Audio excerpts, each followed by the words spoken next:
In the last tutorial, we explored the use of FIR filter technology as applied to phasing rigs.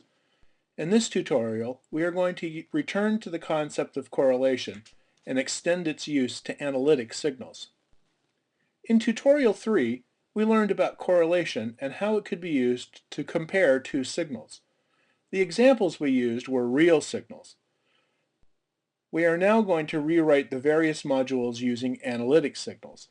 Remember that in DSP Explorer, an analytic signal is represented by a complex number. I have already rewritten the module integral frequency to produce an analytic signal. The dot module has also been updated. Let's start out exactly as we did in tutorial 3 by examining the operation of correlation, but this time using complex numbers.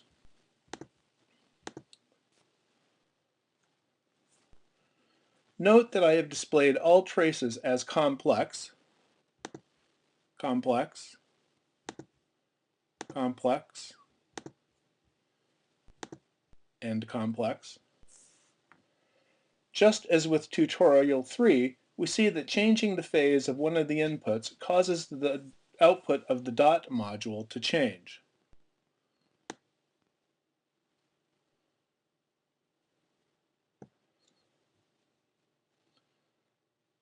Note that the phase of the imaginary part of the dot module also changes with phase. Although not readily seen, the imaginary and real parts of the dot product are 90 degrees out of phase. We'll see this more clearly in a moment.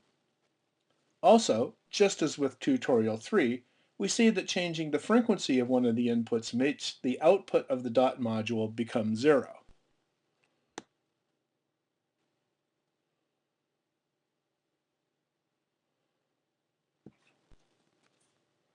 However, unlike tutorial 3, the output is non-zero only when the two frequencies are opposites.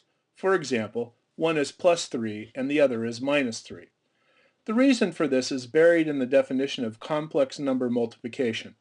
It need not worry us here, but we shouldn't forget it either. One final note, I have also adjusted the dot module to output values between plus and -1, just as is the case with real inputs. Again, following tutorial 3, we will now look at what happens when we scan the input frequency. Our original SIGGEN generated the analytic signal, so all I have to do is modify our general FIR module to use complex numbers. I have already done this in complex correlation too. Here's general FIR. Now notice that everything is a complex number. Let's go ahead and run this. Here I am scanning the frequencies from -10 to 10. Let's watch the output of the general FIR module. As we might expect, the output comes and goes. Clearly, some sort of filtering is taking place. Let's look at it in the frequency domain.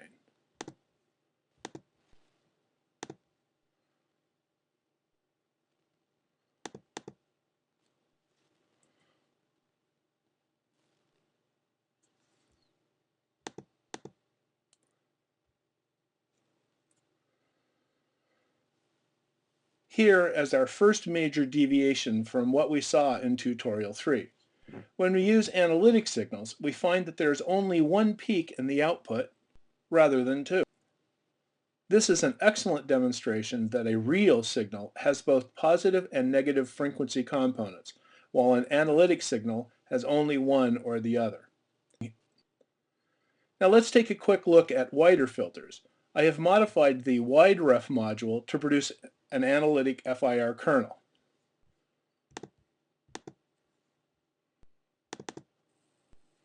Here's wideref. Just as before, except in this case, everything is complex.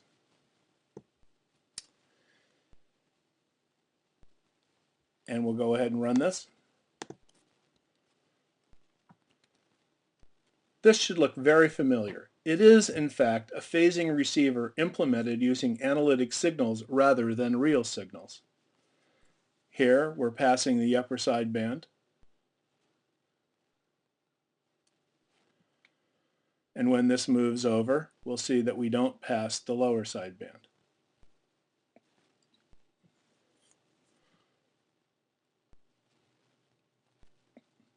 Now, I don't want to dwell on this too much, but I do want to tickle your interest. Look at the kernels coming out of the wide-ref module.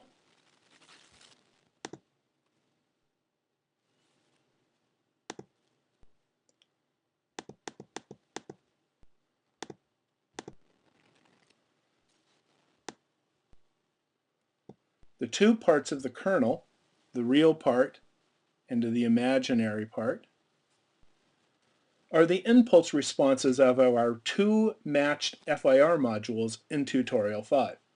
If I set the phase to 0, then the real part of this kernel, which does the delay of 32, and there's an imaginary part, which is in fact the Hilbert transform. Okay, enough diversion. Let's go back to correlation.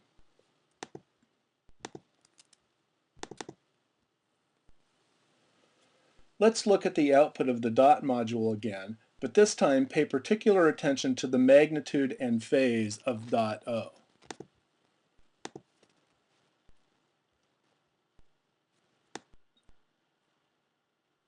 We already know that the frequencies have to be equal and opposite to get any output from dot O. Let's examine what happens when the output when the phase is altered. If I look at dot O in the spectrum using FFT,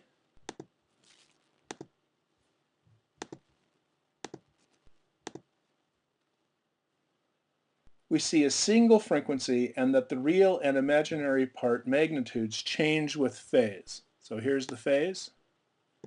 The real part is solid, the imaginary part is dotted. Both are changing and they appear to be 90 degrees out of phase as we expect. But more importantly though, let's look at the output using magnitudes. As we scan through the phases of an input, we see that the magnitude of the output does not change, but that the phase does. Here's the phase down here, here's the magnitude. As I move the phase back and forth of the input or the reference,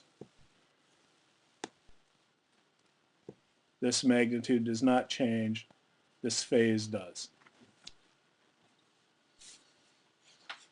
Now this means that we can use complex correlation to detect the presence of a signal independent of its phase. We can, indeed, determine its magnitude at any time as well as its phase relative to our reference signal. It is important to note that this was not possible when we implemented correlation using real signals. There, we could detect when a signal was present only under certain conditions. If the signals were 90 degrees out of phase, we did not detect the signal at all. And when we did detect the signal, we could not determine the magnitude of the signal because we did not know the relative phase. Since complex correlation allows us to measure the magnitude and phase of a signal at any instant in time, we can actually use complex correlation to implement a spectrum analyzer. Let's build a module which will take an input and correlate it with a chosen frequency. I will call it a bin.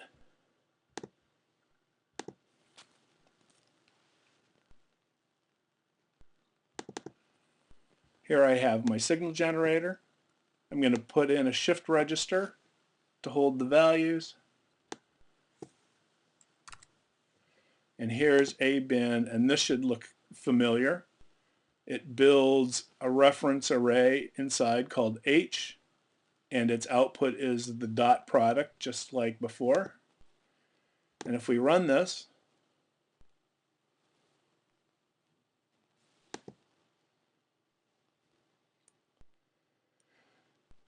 this indeed looks like our complex correlation that we saw earlier with a single frequency as the reference. Now, I'm going to put a bunch of these on the page. This gets a little messy. I'll do just 8 bins. This is a little more complex a project than DSP Explorer handles well, but we'll make it work.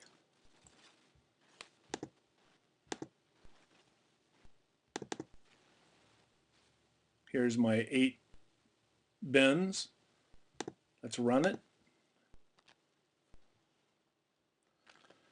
we can see that each of the A-bin modules detects the presence of a unique frequency. If we change the scan range to just 2 or 3, we will see that bins 2 and 3 are the largest output.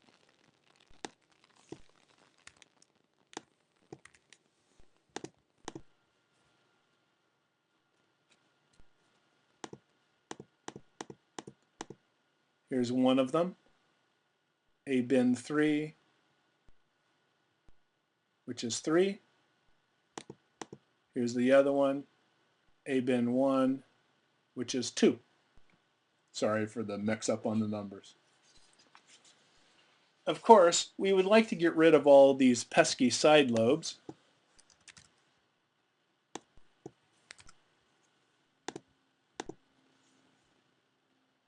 All these little side lobes over here. Unfortunately, using our old standby windows such as Blackman does not really improve things very much. We may get rid of the side lobes, but the slow roll-off of Blackman blurs the answer considerably. I won't show that here, but you are encouraged to do it yourself. Take heart though, there are better windows for this application anyway. Well, now that I have a very simple spectrum analyzer, I'm going to add one more block to our circuit, which I call make array. Here's make array. It takes each of the inputs, makes it into an array, and outputs that array, capital A. When we run this, we see that the output of make array is our own little spectrum analyzer. Here's our spectrum analyzer. As the spectrum walks across, each one of these gets bigger. We put it into this array. If I line things up here, you can watch this go by as this input sweeps across the frequency bins of our little spectrum analyzer.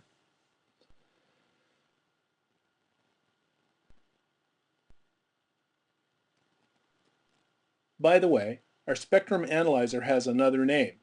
It is the discrete Fourier transform. Now, if I was patient and I had room, I could implement any size discrete Fourier transform using these techniques. In every way, the discrete Fourier transform is simply a collection of correlation units with well-chosen reference frequencies. There is no magic math. There are no hidden tricks. This bears emphasis, so allow me to say it again. The DFT is just a collection of correlation units, period. Of course, this approach to the DFT is very compute intensive. If I were to implement a DFT with 32 bins, it would require 32 correlation units, each 32 entries long, roughly 1,000 multiplies. To implement a DFT with 64 bins, it would take 64 correlation units, 64 long, or 4,096 multiplies. The number of multiplies is growing like the size squared. This is a very scary growth rate. Fortunately, some very clever people, namely Cooley and Tukey, rediscovered a technique known earlier to another very clever guy called Gauss. They found a way to implement the DFT where the computation could be dramatically reduced using divide and conquer. The result is the fast Fourier transform, which grows like order n log n rather than n squared. This is a huge improvement. For example, for a 1,000-point DFT, the correlation approach would need 1 million complex multiplies, while the fast Fourier transform would need only 10,000. This is a speed improvement of 100. But let's take it further. One would never consider a 1,000,000-point DFT using correlation. This would require 1 trillion complex multiplies. But a 1,000,000-point FFT requiring 20 million multiplies is pretty reasonable. In this tutorial, we re-examined the concept of correlation and applied it to analytic signals. Then, we took a short diversion and saw how complex correlation could be used to explain the operation of traditional phasing rigs. We then bundled a bunch of correlation units together to implement a primitive spectrum analyzer, which we then reorganized as a true implementation of the discrete Fourier transform. In the next tutorial, we will explore a DSP technique called convolution and see how it relates to correlation and the Fourier transform.